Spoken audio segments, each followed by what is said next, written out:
Guys, this is going to be a video about my notepads that I use when learning languages. The first couple I learned, I didn't really use a notepad. I don't really know how I survived, but I think Spanish was the third language I learned, and I bought a load of these notepads from my university with a cute little crest on the front.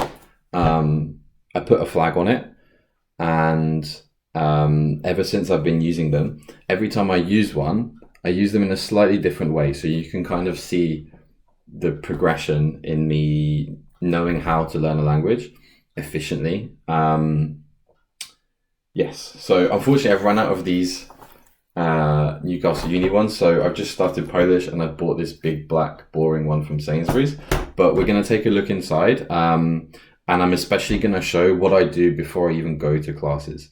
What's the first thing I put in each of these notepads? And by the time you get to the most recent ones, you can see it's kind of like a pro setup that I like to think I have now to learn the most important stuff, the stuff you need to know in the first hour. So let's go. This is the inside of my Spanish notebook. With this one, I basically just jumped into it.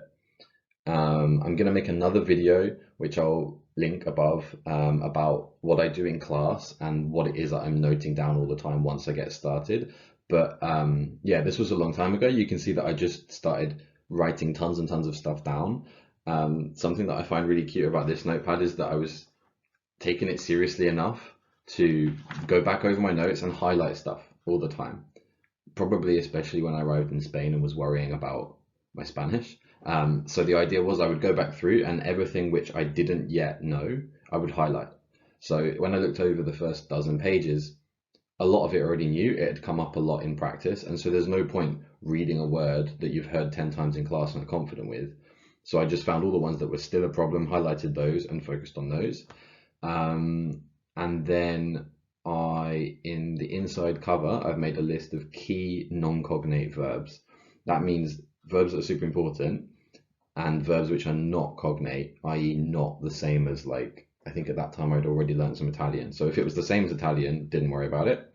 I focused all my energies on verbs which are not easy, which were not equivalent to something I already knew. And they went in the front cover because it was stressing me out in the first few weeks that I couldn't say, like, arrive, which is a super important verb.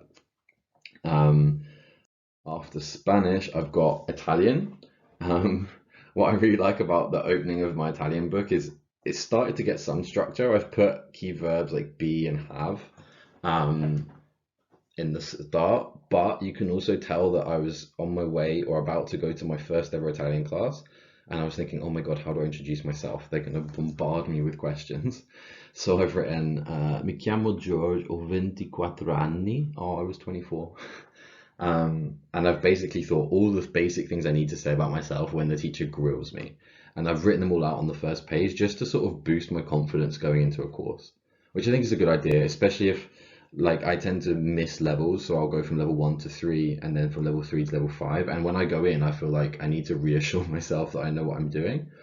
So in the start of a notebook, it can be useful to sort of revise stuff so that you have the confidence to go along to that class that you booked and not just sort of ditch it and forget it because it was only a cheap discount or whatever.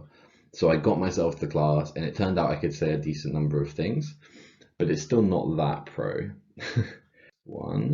This is Portuguese. So Portuguese, I spent like the whole first 3 pages just listing verbs before I did anything, before I did a course. I'd barely done any Duolingo. And by then I knew be, have, to be called, to be able to. These are super, super important verbs. Even if the verb to be able to comes up like months into a course, whether it's Duolingo, whether it's a course in person, these are super useful verbs which I know from being in the country and using them. So I knew I want these verbs and I learned them and I listed them. Time phrases like before, after, last, next. If you use those with month, week, year, you can pretty much describe any time.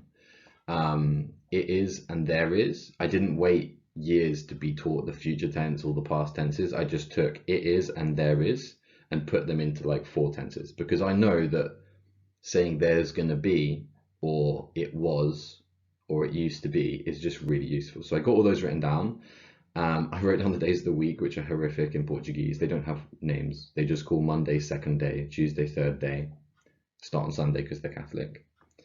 And then I wrote all the sounds. I was really into phonetics by this stage, and you can see that I've written these phonetic descriptions, which I'll link to in another video, about how to do all the nasal sounds in Portuguese, which I'll also make a video on.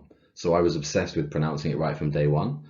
And that's kind of always been the case. With Portuguese, it was particularly hard, but I think pronouncing words properly and just understanding the phonetics is super important. You can list the rules of a language's phonetics, like and just basically how the letters correspond to sounds in what you're hearing and what you're trying to say in an hour, in half an hour. You can list, because every language except English and maybe French basically has a system where these letters mean these sounds, maybe only after this or before this, but you can write these rules out.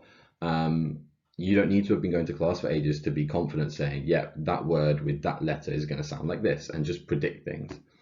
So that's my Portuguese notepad. Pretty similar.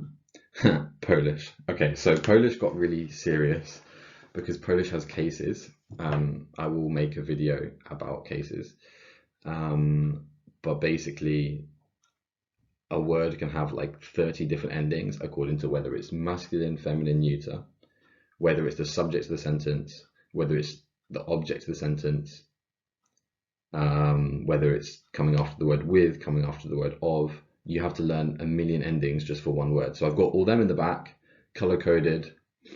I actually stole these tables, I didn't make them myself. And then in the front, basic stuff, I've got the numbers, which I still can't do. I've got all the phonetics, which is relatively easy, I think. Well, hard to pronounce, but a simple system, not too many sounds. And even some basic verbs again. And this time, instead of writing them all out with my multicolored pen, which you'll always see inside my notebooks, it's just all over the place, 5 different colors. Instead of writing it out, I just printed tables. And then there's kind of one exception to my notepads, which is basically I learned German without a notepad. So now I created one for German because I wanted the set. It's pretty, but basically with German, I'm just pushing for C2. You can see my other video about language levels, but that's basically the highest level in a language, and it's almost pointless doing if you don't live there. So I'm basically now really good at German and just trying to learn words I don't know that are really obscure and niche, and they're just, you basically have to live in the country to know these words. So to get from that second to last level to that like perfection in a language, you have to learn thousands and thousands of words. So unfortunately, my German notepad is just a massive list of words. There's no color, no fun at all. So I really hope it was useful. I hope you think they're as cute as I think they are. Yeah, I really recommend that if you're going to learn a language, you get a book, get like a full colored pen, and annotate stuff. Don't be that person who just sits there smiling, enjoying the experience, and then comes out having written down like 5 words. Write down everything. Listen to what people are saying. If something surprises you, make a note that you'd previously been doing it wrong. If it's pronounced in a funny way, don't just giggle. Like write down how it's pronounced, change color, and underneath, let's say blue is your pronunciation color, write down how it's pronounced. Write down the exceptions. If something seems important, like you're in the country and you think, oh my God, I could have used that last week, that would have saved my life, put a big colorful box around it. You know, these are super, super messy pages. Just loads of color, highlighters, exclamation marks. Dear self, make sure that you do this, this, and this, but if it's in this tense, add this letter. Oh, and by the way, this is only this in this context. Like it's just notes to myself. And every little thing is there. It's not just grammar, it's not just pronunciation. It's not just interesting vocab, and it's not everything as well. Like if they say the word for, I don't know, picture frame, and it's my 3rd lesson of the language, I'm not going to write that down. This is, all the notes are stuff I didn't previously know and think I will need in the future. It's all gone down. If I read this and did the highlighty thing for a while, I would warm my languages up so much. Like right now, I think my Italian's rubbish. If I spent some time with my Italian notebook, yeah, like to think I would get a lot better a lot quickly. So it's worth the effort. Thanks for watching, and obviously please subscribe.